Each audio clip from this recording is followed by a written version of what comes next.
After 5 years with my 2015 Toyota 4Runner SR5 Premium Edition and over $7,000 in mods, would I buy this car again in 2025?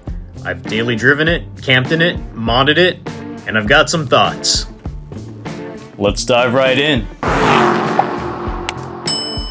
Alright, so first things first. So what other cars did I look at when I was purchasing a Toyota 4Runner? And why did I go this route, right? So I will tell you my previous car was a 1999 Toyota 4Runner. That was a two-wheel drive car. It was great. It was like the typical silver color. I loved that car completely, but I started running into issues with it. So I decided it was time to finally sell it or trade it and find something new. So other cars I considered were the Toyota 4Runner 5th gen, the one that I have right now. Obviously that's the one that I chose. A GX 470, a GX 460, a Land Cruiser, a Jeep, and then actually the one that I wanted a little bit, G500.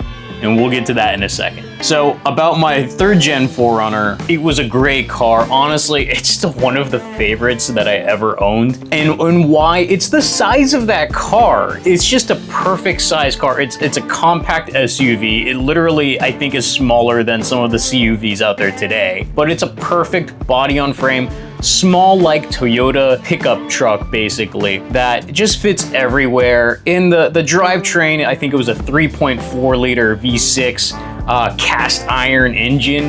That thing was bulletproof. Now, I think literally if you shot it, I think it's gonna even survive it because it's, again, a cast iron engine. Like there's no plastic in there whatsoever like in today's current engines. Great, fantastic car, but it was a two-wheel drive and it just was running into issues. I didn't want to spend any more money on investing in it because it was two-wheel drive. Traded it in, and after all these cars I considered the 5th gen 4Runner. Why did I decide on that 4Runner? Again, it was just mostly because I already was new to the 4Runner platform. I also thought too, with the V8, it would be just more in general with gas. So the Lexus also takes premium gas, so that's even a more expensive added cost to it. So I decided, you know, bad gas mileage, I'm gonna get it from any SUV that I choose. So 5th gen 4Runner, I'll do the V6, takes regular gas. It's tried and true. Let's do it. Let's lock it in. And that's what I ultimately purchased it. And it fit all the check marks as far as I'm concerned. So the SR5 Premium, why did I look at this one over the other ones? Mostly because of the cost of the other trim. So the Limited, I don't really care or need any of the Limited features. I don't want the bumper on the Limited. So the approach angle for the Limited bumper, it hangs too low. So you're basically just going to scratch it completely if you go off-roading or do any sort of off-roading to it. The TRD Pro, there's just a really high cost to that, and specifically in Southern California. So if you have a TRD Pro, they're just heavily sought out after, even if it is going to the Costco parking lot, but people want it. It's in high demand. It always will most likely be in high demand. It's not a future collectible. It's just because mostly the gear shifter is a manual transfer case, and it looks cool, honestly. The TRD Off-Road Sport and the TRD Off-Road and the TRD Off-Road Premium, those ones are a little cheaper than the Pro, but they're still expensive here in Southern California. I'm talking about maybe like up to 10 grand difference between that and an SR5 Premium. And that, again, was one of the reasons I just wanted to keep the cost down. At the time when I bought this car, I spent around $30K on it. It was a 2015 Toyota 4Runner SR5 Premium. And the SR5 Premium comes with the pleather seats that the Off-Road Premium does as well, I believe. It comes with a sunroof, it comes with A-Track, it comes with a electronic transfer case for 4 low and 4 high. It has 0 lockers on it. It uses A-Track instead, which actually is pretty damn good. And it has a 3rd row seat in it, in case that is relevant to you. So was I happy with the SR5 Premium? And do I have any regrets getting the other, you know, that one versus the TRD Pro or the TRD Off-Road and things like that? No, not really. No, absolutely not. I mean, I've taken the SR5 Premium on double black diamond trails, Hungry Valley in Southern California. I've taken to Death Valley. I've taken it on Big Bear roads, you know, really anywhere else. I think where the misconception is really just the items that you put on your vehicle. But also other things come into play too. So driver experience, definitely, and tires, #1 thing. And if you're interested in the mods of my 4Runner, I actually did another video, which I will link right here. So what are the costs like so far with my Toyota 4Runner? So tires in general, I believe I spent around 1,200 bucks for a 5 KO2s about 5 years ago. So they're almost up for replacement at this point, but since I barely drive, they still look pretty damn good. And in addition to that, like, they still have a lot of tread left on there. Like, if I did the penny test, you'll be able to see Abe Lincoln's head on it. And if you don't know who Abe Lincoln is, that's fine. Oil changes, again, pretty much the same as every other car, synthetic oil. I do it every 5,000 miles, so it's around 120 bucks for just the oil and the filter. These cars are really easy to work on. That's the benefit of having a Japanese car. They're super easy to work on, super cheap. Parts are so abundant that there's really no high costs in this. It's just a standard oil change. I wouldn't expect to pay more than 150 bucks in high cost markets. And that's pretty much all the maintenance that I've done to my 4Runner. It's really just tires and oil, nothing else, you know. So let's talk about sort of the experience of driving a 4Runner. Like, why do people like these cars that much? It's the reliability. People depend on and want a low maintenance vehicle. And one of the best reputations, I think, within the car community, in the car world, that regular normal people who aren't obsessed with cars know is that the 4Runner is very, very, very reliable. And that reputation is what makes that car so expensive on the secondhand market. This kind of reputation, I think it just speaks volumes. Just note that, like, the 4Runner isn't a perfect car at all. And I will say the miles per gallon that you get out of it, if you don't like going to the gas station and every time you fill up you feel it, you're gonna hate this car. I live in Los Angeles. I have a heavy foot. I am not a great driver. I probably should fix that. But note that if you are driving in Los Angeles, if you know this, it's not a straight, flat city to drive on. The car really struggles sometimes. And what I would say is, like, you're gonna get about 13 miles a gallon in the city. That's as much as I get. I get 18 in the highway. It's, again, Southern California gas is like $4.75 a gallon. At fill up, you're looking at about maybe like 100 bucks a tank to fill up that entire car. And because if you are driving it to work every day, and let's say your commute is back and forth for a week, that's $100 of gas every single week that you're paying. You have to really think about this. Like, if it is your daily driver, are you okay with that? And if you're not, then again, this car is pretty atrocious when it comes to miles per gallon and fuel efficiency, but you make up for it in reliability.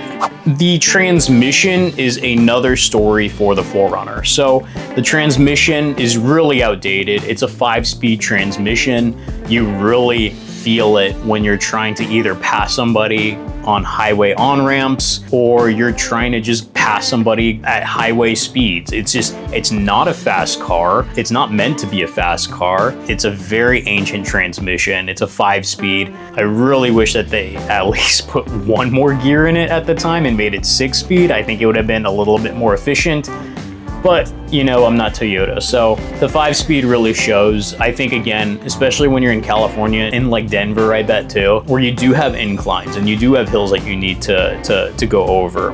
If you're in cruise control in this car, it will randomly shift down a gear and then rev up to like over 4,000 RPM. It's the most like random thing that it does. In those situations, I just find it more kind of stressful that the car is gonna blow up, because that's what it feels like half the time when it does that. Get used to it if you're gonna buy one, or hopefully that's okay with you, but any capacity, that is one of the worst parts about this car. There is like 0 features in this car. If you're expecting all of the tech bells and whistles in a 5th gen 4Runner, when I bought it, it had 2 heated front seats, and I think that's it in terms of convenience. There's really not much more. The radio that it came with is ancient. It's all just really, really old feeling. The car looks aesthetically nice. Let me get that straight. But in general, if you're expecting the latest and greatest technology, it doesn't have cameras all around. There's no 360 camera. There's a backup camera, but don't expect for it to self-park or do anything else like that, because it's just not. It's a basic truck with a backup camera, and you get Bluetooth and heated seats if you bought that option. Like, that's kind of it. But I will say, again, as somebody who likes to work and modify cars, I kind of wanted that. So I knew the expectation for me was to basically update all of those things that I hate. So I updated the radio, and it looks fantastic. And you can see the product in an in-depth kind of review that I did right here. I'll link it as well. I updated the things that I pretty much hate about this car. But if you want the latest and greatest, you're gonna just want to skip this car, honestly. Some hidden features, I would say, is from the key. So the key, if you press the lock button 3 times, it actually does a remote start. And no, there's no subscription fees to that. Like, it's just a basic key. You click it 3 times, it remote starts it. The annoying thing is if you want to open the door, then it kills the remote start, so you're kind of back to square one.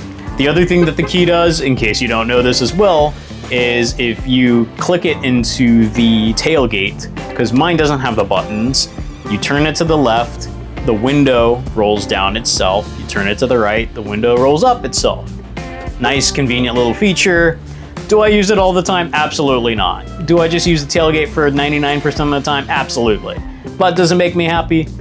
Yes. Lastly, let's talk about sort of the 4x4 features. So this doesn't have locking differentials, but again, I'm not outside every single weekend rock climbing in Hell's Gate and Moab or whatever. I just don't need all of these off-road technical features. Are they nice to have? And in case you get in a situation, you know, it's easier to get yourself out? Absolutely. For my style of driving, for where I go, for what I need, A-Track is actually really impressive. So it's essentially just a virtual locker. Wherever the car feels like it loses traction, the car sends power to wherever it needs to in that time. So I've used this actually a couple times in Death Valley on random dirt roads. Things in general like that, it's really easy to get yourself out of with A-Track activated, and I was actually really impressed. There's also downhill assist control, which is really scary. So that's like a 2 mile an hour on a steep decline downhill. You turn that on, you activate it, and the car actually just descends itself. And it's really, really trippy because it tells you not to use the brakes or anything like that. It tells you to leave your foot off the brake and let the car handle it. That is really like Jesus take the wheel moment, but it does work. I'm not gonna shoot a video about that because I think I only used it once or twice, and I really don't wanna do it again. So if you're in that moment, you can. I'm not gonna do it again, but it worked, and I think I needed new underwear after that. And last but not least, there are a ton of things that we could talk about this car, but would I buy this 4Runner? Would I buy a 5th gen 4Runner in 2025? And this one hurts a little bit to say, but ultimately, I think I would actually try to find something else. This isn't really saying that the 4Runner is a bad car at all. And I would say the biggest issue that I have is that transmission in the powertrain. You just want a little bit more power out of the car. And does this mean that I'm gonna sell it and I'm unhappy with it and I'm gonna trade it for something else? Absolutely not. Mostly because it's paid off already. But in general, it's still a great car. And if I rewound time and before I pulled the trigger on the 4Runner, if I had really thought about it, I think I would have gotten a V8. So really, the GX470, the GX460, the Land Cruiser 100, and the G500. That's probably what I've actually bought over the 4Runner. So in general, if you're committed to having bad gas mileage, get a V8. Hopefully you found this helpful. If you have any questions, comments, concerns on the 5th Gen 4Runner, please write something down below in the comment box. Don't forget to like and subscribe, and most of all, see you next time.